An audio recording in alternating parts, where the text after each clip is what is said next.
কিভাবে আপনি উৎসাহিত হলেন এই রঙিন মাছের খামার করার জন্য, যদি একটু বলতেন?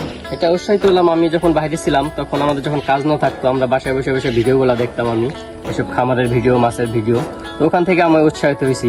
আসসালামু আলাইকুম সুপ্রিয় দর্শক, এখন 24 ফেসবুক পেজ থেকে আমি আমির ফয়সাল আজকে চলে আসছি আমাদের বাবুরচর কাছাইরাঙ্গীর ইলিয়াস ভাইয়ের কৃষি ও মাছের খামারে। তো দর্শক, আমাদের এখন 24 ফেসবুক পেজের নিয়মিত কৃষি আয়োজন আমার খামার পর্বে আমরা আপনাদের ঘুরে দেখাবো আজকে ইলিয়াস ভাইয়ের শখের রঙিন খামার। তো চলুন ঘুরে দেখা যাক আমাদের আজকের এই রঙিন খামার।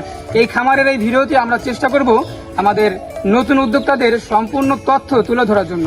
আজকে এই ভাইয়ের খামারে আমরা দেখাবো রঙিন মাছ কিভাবে আপনার চাষ করবেন বা ভাইয়ের সাফল্য, তার কিছু নির্দেশনা সহ সমস্ত বিষয় আমরা আমাদের ভিডিওতে তুলে ধরবো। তো দর্শক, চলুন শুরু করা যাক আমাদের আজকের এই পর্ব।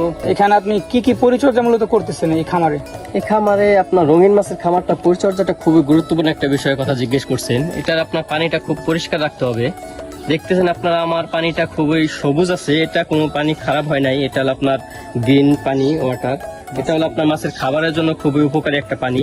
এটা আপনার প্রাকৃতিক ভাবে খাবার হচ্ছে, এই জন্য পানিটা এরকম সবুজ হয়েছে। এরকম থাকা খুবই জরুরি পানিটা।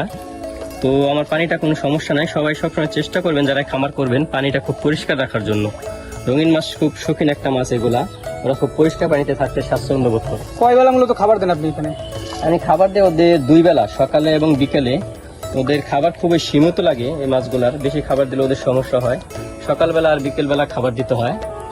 আর এগুলা খাবার জন্য আপনার রঙিন মাছের জন্য ফিট আছে, আলাদা ফিট, এই ফিটগুলো ওদের খাওয়ানো লাগে। এখানে যে প্রজননের যে ব্যাপারটি রয়েছে, যে রঙিন মাছের প্রজনন, সেক্ষেত্রে কিভাবে করেন আপনি মূলত জানান একটু? আমার এখানে কিছু 5 আইটেমের মাছ আছে আপনার অটো ব্রিডের, এগুলো অটোমেটিক ওরা বাচ্চা দিয়ে থাকে ন্যাচারালি ভাবে, এগুলোর জন্য তেমন কিছু করতে হয় না। আর আছে আপনার যেমন গোল্ড ফিট আছে, আপনার কই কাপ আছে, এগুলোর জন্য আপনার ন্যাচারাল ভাবে হয় না, এগুলোর জন্য আপনার একটু মেহনত করতে হবে।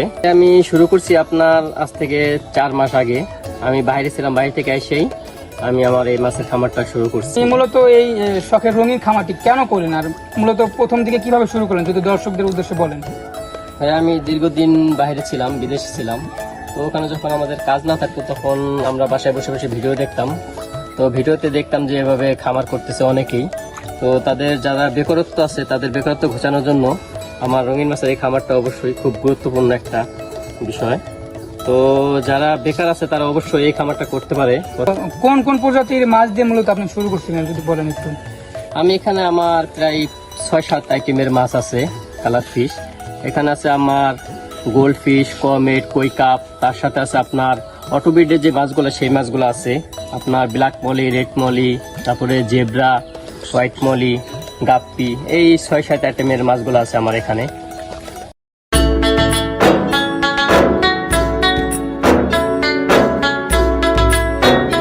দেশে আসা নিয়ে আসছিল যে দেশে এসে আমি একটা খামার করব। দেশে আসলে তো মানুষ বেকার হয়ে যায়, বাইরে থেকে যখন দেশে আসে তখন মানুষ বেকার হয়ে যায়। তো আমি চাইছি যে আমি বেকার না থেকে কিছু একটা করার জন্য। ইলিয়াস ভাই, এই যে আমরা যে নেট গুলো দেখতে পাচ্ছি, এটা কি জন্য দিয়েছিলেন যদি একটু বলতেন? এটা দিয়েছি ভাইয়া, এই মাছগুলো তো আপনার যখন খাবার দেয় উপরে চলে আসে ওরা, তো এই মাছগুলো আপনার মাছরাঙা প্রচুর ওদের নিয়ে যায়। এই মাছগুলো খুবই নরম একটা মাছ, তো এইগুলা না দিলে আপনার মাছরাঙার জন্য মাছ রাখতে পারবেন না। দর্শক, আমরা ইলিয়াস ভাইয়ের কাছ থেকে যে সমস্ত তথ্য জানলাম সেখান থেকে আমরা বুঝতে পেরেছি যে প্রশিক্ষণ কোন ইনস্টিটিউট থেকে যে নেওয়া লাগবে এরকম কোনো বাধ্যবাধকতা নেই। আমাদের অনলাইন প্ল্যাটফর্মকে যেমন নেতিবাচকভাবে ব্যবহার করা যায় তেমনি ইতিবাচকভাবেও কিন্তু ব্যবহার করা যায়, সেটি প্রমাণ করে দিয়েছেন আমাদের ইলিয়াস ভাই। সে কিন্তু বলেছে যে অনলাইন প্ল্যাটফর্মে ইউটিউব দেখে সে ভিডিওগুলো দেখার মাধ্যমে এই খামার সম্পর্কে জেনেছে, সামগ্রিক বিষয় সে সেখান থেকে শিখেছে। তো এই জন্য আমরা বলবো আমরা এই অনলাইন প্ল্যাটফর্মকে, ইউটিউব, সোশ্যাল মিডিয়া এগুলোকে ভালো কাজে ব্যবহার করি, আমরা ইনফরমেটিভ ভিডিওগুলো দেখি, যাতে করে এমন উদ্যোক্তা ইলিয়াস ভাইয়ের মতো এমন উদ্যোক্তা প্রতিটি জায়গায় বাংলাদেশের কোনায় কোনায় তৈরি হয়। তো আমরা আমাদের এখন 24 ফেসবুক পেজ থেকে অসংখ্য ধন্যবাদ জানাচ্ছি ইলিয়াস ভাইকে আমাদের সাথে সময় দেওয়ার জন্য। এবং তরুণ উদ্যোক্তা যারা রয়েছে তাদের বিষয়ে আপনি কিছু যদি ইনস্ট্রাকশন থাকে তাহলে বলেন। এটা আপনার অবশ্যই একটা ভালো প্রশ্ন করছেন। এটা যারা আপনার বেকার আছে, বাংলাদেশে বেকার হার প্রচুর, তো এটা আপনার বেকারত্ব ঘোচানোর জন্য খুব ভালো একটা আপনার উদ্যোগ এটা রঙিন মাছের খামারটা। এটা খুবই অল্প টাকার মধ্যে আপনি প্রথম অবস্থায় শুরু করে আস্তে আস্তে ধীরে ধীরে এটা আপনার বড় করতে পারবে। তো বেকারত্ব ঘোচানোর জন্য খুবই ভালো একটা উদ্যোগ এটা। আচ্ছা, বাংলাদেশিরা মূলত সবাই সরকারি বা বেসরকারি প্রতিষ্ঠানের চাকরির জন্য দৌড়ায়। এটি না করে আমরা আত্মকর্মসংস্থানের মাধ্যমে কিন্তু আমাদের বেকারত্বকে খুঁচিয়ে দেশকে আরো এক ধাপ এগিয়ে নিয়ে যেতে পারি। তো দর্শক, আজকের মতো বিদায় জানাচ্ছি আমি আমির ফয়সাল, এখন 24 ফেসবুক পেজ থেকে।